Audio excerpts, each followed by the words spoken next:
También está con nosotros la ministra de la Mujer y Equidad de Género, Antonia Orellana. Ministra, muchas gracias por la gentileza de estar acá. A ustedes por la invitación. Particularmente después de un día de superclásico en que su equipo ha salido derrotado. Yo lo lamento mucho.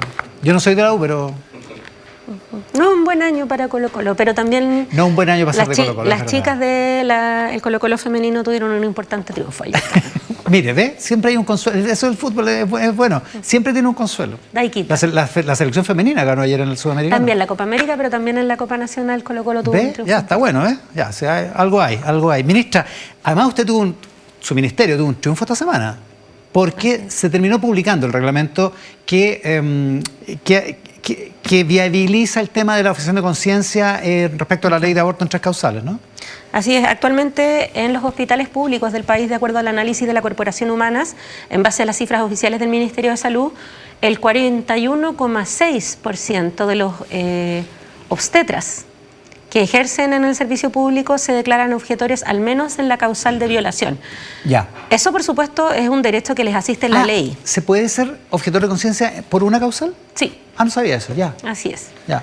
Tienen que declarar la causal de las... Porque hay personas que son, de hecho, la causal de violación es la que concentra más objetores. Y pongo esa referencia, por supuesto, en riesgo de vida de la madre, aunque son muchos menos. Pero eso nos da más o menos una cifra respecto del servicio público, que es lo que principalmente nos ocupa. Y en ese sentido, el nuevo reglamento, que ya fue publicado en el Diario Oficial, ya está en vigencia. ¿Qué es lo que hace? No toca el derecho a la objeción de conciencia que tienen los profesionales de la salud que intervienen en pabellón, de acuerdo a lo que ya zanjó el Tribunal Constitucional 2 veces, sino que lo que hace es establecer reglas para la red asistencial para que, respetando ese derecho, no se ponga en riesgo el derecho también a acceder a una de las 3 causales. En este caso, para nosotras particularmente crítica es la causal de violación, por el volumen de objetores, pero también porque en la causal de violación hay muchas niñas. La mediana de acceso a la causal de violación. Menores de 18. Y menores de 14. Ya. La mediana de acceso a la causal de violación es de 13 años. Esa es el número más habitual de edad. Y en ese sentido... Esa es la mediana, o sea que hay muchas que son... O sea, la mitad son menores de 13 años. Hay más chicas. Chuta. Sí. Y en ese sentido, ¿qué es lo que pasa si no resguardamos que exista, como lo estamos haciendo ahora por fin en este reglamento, una derivación adecuada, oportuna, que no signifique más gasto y que no haga que la niña o la mujer se tenga que ir hasta 3 regiones? Y con este reglamento, ministra, eso es lo que va a pasar, que el centro o deriva o contrata a algún profesional que no sea objetor. Bueno, hay 2 disposiciones importantes en ese sentido. Hay una que tiene que ver con la obligatoriedad, y ese es un protocolo que ahora hay que desarrollar junto al Ministerio de Salud, que todos los establecimientos tengan el mismo protocolo, porque actualmente teníamos un protocolo por red asistencial. Ya. Y eso da sinónimo a confusión. Lo que pasa es que acá la confusión se traduce en demoras, y como podríamos recordar, las demoras en el caso de las niñas pueden terminar siendo riesgo vital, porque ningún cuerpo de una niña está listo para dar a luz. Por definición, un embarazo adolescente es un embarazo de riesgo, pero también porque la causal de violación tiene límites.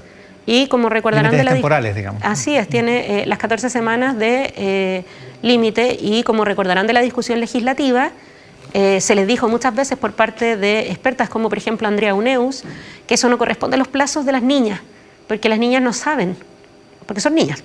Entonces acá lo que estamos buscando garantizar con este reglamento es, uno, que haya un solo protocolo de derivación para que en estas discordancias no se produzcan faltas de atención. En segundo lugar, que los directores o directoras de los servicios de salud de todo el país prevean, cuando vean que en su servicio no hay profesional que no sea objetor, entonces deban buscar una alternativa para que tengan siempre un profesional disponible. Para evitar cambios de ciudad, de red asistencial, etcétera. Esto no es solamente en el caso de la causal de violación importante. Yo pienso, en el caso de la causal de riesgo vital es menos habitual las derivaciones porque está más asentado en la tradición médica. Pero en el caso, por ejemplo, de la inviabilidad, se da a veces, y ha sido fiscalizado así, situaciones bien duras, como por ejemplo que se declara objetor luego de un proceso de diagnóstico y por lo tanto hay que partir el diagnóstico de inviabilidad de nuevo. En otro centro asistencial. ¿Y eso con el reglamento se evita? Se evita, a través de dos formas. Basta un solo diagnóstico, porque la revictimización en ese caso es importante. Por el protocolo de derivación, pero también porque en este nuevo reglamento el profesional objetor u objetora en la intimidad de la atención médico-paciente va a tener que informar que lo es. ¿Por qué? Porque las mujeres también tenemos derecho a saber si quien nos está acompañando en nuestro embarazo, si se confirma una inviabilidad o entro en causal de riesgo, tengo preeclampsia, me va a cambiar. Es nuestro tratante, necesitamos tener esa certeza. Y esa certeza tiene que ser ex ante, por decirlo así. Así es. Y eso es lo que este protocolo consagra. Esto se termina publicando porque se venció el plazo para recurrir al Tribunal Constitucional, lo que de alguna manera es un triunfo político también. Así, esta fue una tramitación que fue bastante trabada, como podrán recordar, el presidente de la República en su cuenta del año pasado, el 1 de junio, nos mandató a presentar este reglamento y a presentar el proyecto de ley de aborto con plazos. Nosotras señalamos que no íbamos a presentar el proyecto de aborto con plazos hasta que esto estuviera tomado de razón. Que ocurrió un poquito antes de la cuenta pública de este año. Claro. ¿Por qué se demoró tanto el reglamento? Por supuesto, Contraloría es un organismo autónomo que puede demorarse literalmente lo que defina, pero también porque hubo un ánimo de trabarlo. Hubo manifestaciones afuera en contra, hubo reuniones de parlamentarios con la Contralora, hubo una movilización masiva de escritos y hubo también un recurso de protección asociado al sector de republicanos para que se trabara. Esto durante la tramitación del reglamento. Del reglamento, así es. Y por lo tanto, todo hacía pensar que nos íbamos a ir al Tribunal Constitucional. Lo que a mí, analizando lo que ocurre, no es que tuviéramos miedo de ir al Tribunal Constitucional porque tenemos plena certeza de que los cambios que ahora son norma son plenamente aptos constitucionalmente, pero que sí veo que hay un aprendizaje que tiene que ver con que, independiente de lo que cada quien opine, las tres causales pasaron de tener un 30% de apoyo el 2017, el año de su discusión, a tener hoy más de un 70% de respaldo. Estoy diciendo más de un 70% porque hay encuestas en las que tiene más, pero al menos un 70% en todas las encuestas en forma transversal y por lo tanto creo que hay un aprendizaje de sectores que intentaron amenazar las tres causales. O sea, los sectores objetores aprendieron que ponerle prueba es políticamente no rentable. Al parecer, porque hay que recordar que este fue uno de los principales motivos por los cuales lo que se llamaba como el proyecto constitucional republicano fue derrotado en las urnas el 17 de diciembre del 2023, cuando el país votó en contra. Reservemos por un momento esta dimensión política del asunto. ¿Significa esto que ahora ya se va a presentar el aborto con plazos, no? Ya se presentó. ¿Ya? Ya está presentado en la Cámara de Diputados. ¿Y esa tramitación entonces? ¿Se le va a poner urgencia? ¿Cómo va a ser? Estábamos a la espera de que se constituyera la nueva presidencia de la Comisión de Salud. Ahí también tuvimos otro episodio en el que un parlamentario de oposición intentó romper el acuerdo administrativo que existe entre las fuerzas políticas para precisamente trabar este proyecto desde la presidencia. Afortunadamente, la mayoría de la comisión y de las fuerzas hicieron honra de su palabra y asumió como presidente el diputado Patricio Rosas. Ahora, Salud. La Comisión de Salud es una comisión muy exigida. Es una comisión que también está tramitando el proyecto de ley Ricarte Soto 2, que es muy importante a propósito de las garantías. Está tramitando también el proyecto de ley que fortalece a la Superintendencia de Salud a propósito de la nueva ley de ISAPRE. Y por lo tanto vamos a tener esta semana o probablemente la próxima una reunión con el diputado Rosas para que podamos acordar la forma en que podamos dar este debate sin afectar esas dos leyes que son muy importantes. De modo que en la fila... o que podamos ir viendo sesión en paralelo. El trabajo en el Congreso es bien dinámico. Ya, o sea, no necesariamente ponerle una urgencia determinada, digamos, al proyecto. Es que no es necesario si hay disposición de la presidencia de la Comisión. Ahora, volvamos a la variante política de todo esto. Aparentemente estos temas valóricos, la derecha, o al menos la candidatura republicana, no los va a levantar en la campaña. Bueno, yo creo que hay un grado de avance de las mujeres en el espacio político que hace que hoy sea imposible que alguna propuesta no traiga una propuesta de género. Lo que pasa es que hay propuestas de género que son distintas. Y en este caso lo que vemos es que hay un paso atrás. ¿Por qué? Porque lo que hoy es republicano, lo que se juntó ahí, porque antes estaban en la UDI, etcétera, vienen oponiéndose a la ampliación de derechos sexuales y reproductivos desde los años 2000. Llevaron al Tribunal Constitucional la prohibición de expulsar a las estudiantes embarazadas, la pastilla del día después, la repartición de la pastilla del día después en los centros de salud familiar, las tres causales, y por lo tanto esto muestra que entendieron en alguna medida que esto es parte de algo que la sociedad chilena ya zanjó no solamente el 2017, sino también el 2023 cuando votaron en contra de una constitución que retrocedía en esos derechos. Y por lo tanto, ¿qué le parece que esto no vaya a ser tema en la campaña?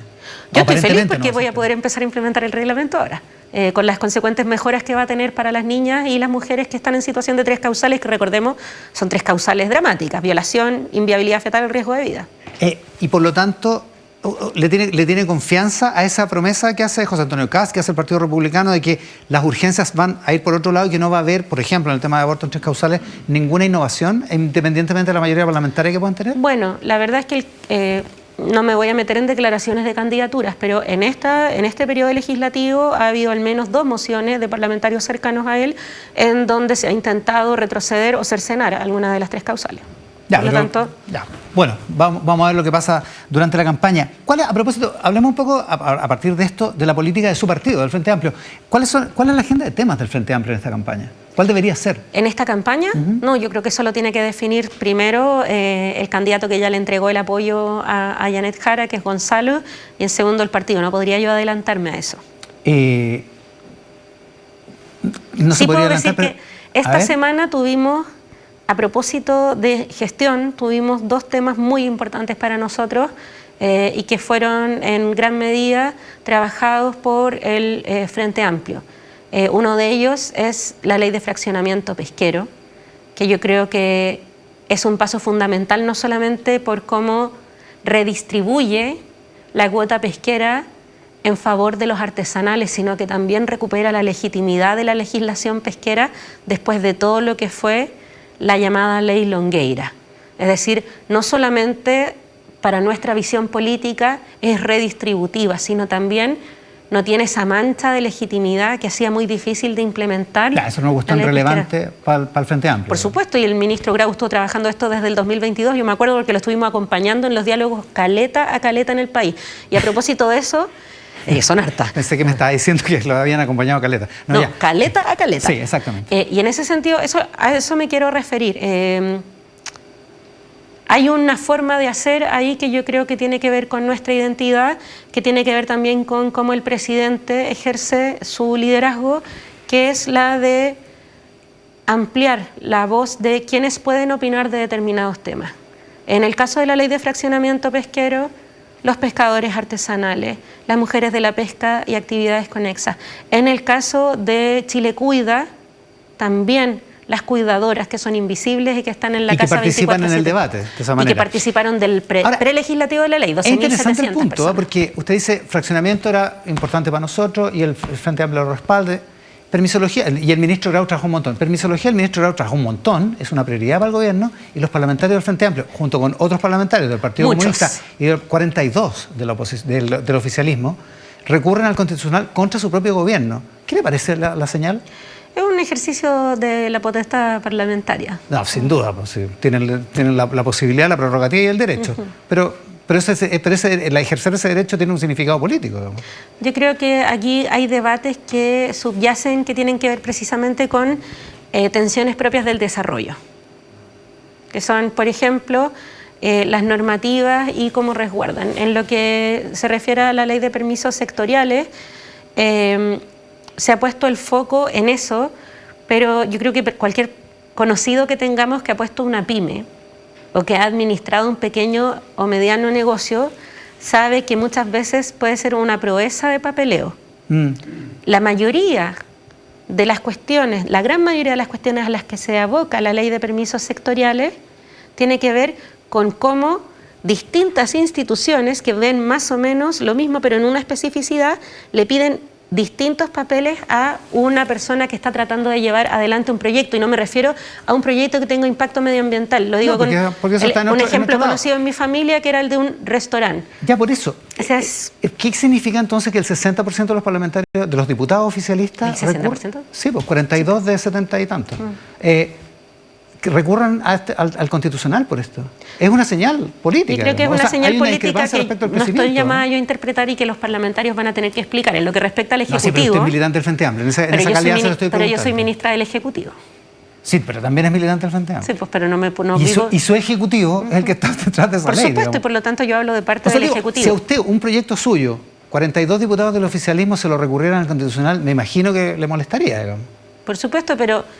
Lo que es relevante acá es que da lo mismo si yo soy militante del Frente Amplio o de otro partido. Esta es una posición de ejecutivo. Yo hablo aquí en ese sentido y por lo tanto tenemos la convicción de que no hay normas que vulneren la constitucionalidad en ese proyecto. Se lo pregunto de otra manera y le pregunto en su calidad de ministra y en su calidad de militante del Frente Amplio. Atendido los resultados de la primaria y atendido este tipo de debates, ¿fue mucho para el Frente Amplio el costo de haber sido gobierno? Yo creo que esa es una pregunta que no es por discrepar de la premisa de la que parte, pero que yo creo que no toma en cuenta que hay logros que para nosotros son muy relevantes. Esta semana también pudimos promulgar la Ley de Modernización Parvularia, que es la primera ley en 10 años. A propósito de quienes dicen que esa es la parte más importante de la educación, bueno, en 10 años no se había legislado al respecto a pesar de los evidentes necesidades que tiene el sector. Y la Ley de Modernización Parvularia es a la vez parte fundamental de la agenda de Sala Cuna. Ahí la política no se trata de lo que dijo uno y lo que dijo el otro y cómo se respondieron, sino las ideas y cómo esas ideas pueden transformar vidas. Claro, en este caso, las ideas se llevan adelante, perdone que la interrumpa, las ideas se llevan adelante para tratar de ganar mayorías y para tratar de concitar muchos acuerdos, como el caso de aborto en 3 causales que usted me mencionaba. Y lo que parece aquí es que después de la primaria, el Frente Amplio no parece concitar esa mayoría. Por eso le pregunto si ha sido un costo gobernar. No, primero, las primarias siempre son un nicho más pequeño, pero la verdad es que creo que un resultado electoral que además es, digamos, es difícil decir hoy que es una tendencia, porque es único, porque no se condice tampoco con los resultados que se habían tenido antes y por lo tanto... Por ahora es un hecho aislado. Digamos. Veo a mucha gente apurada en declarar algunas defunciones. La muerte del Frente Amplio, sí. Pero eso ha pasado antes.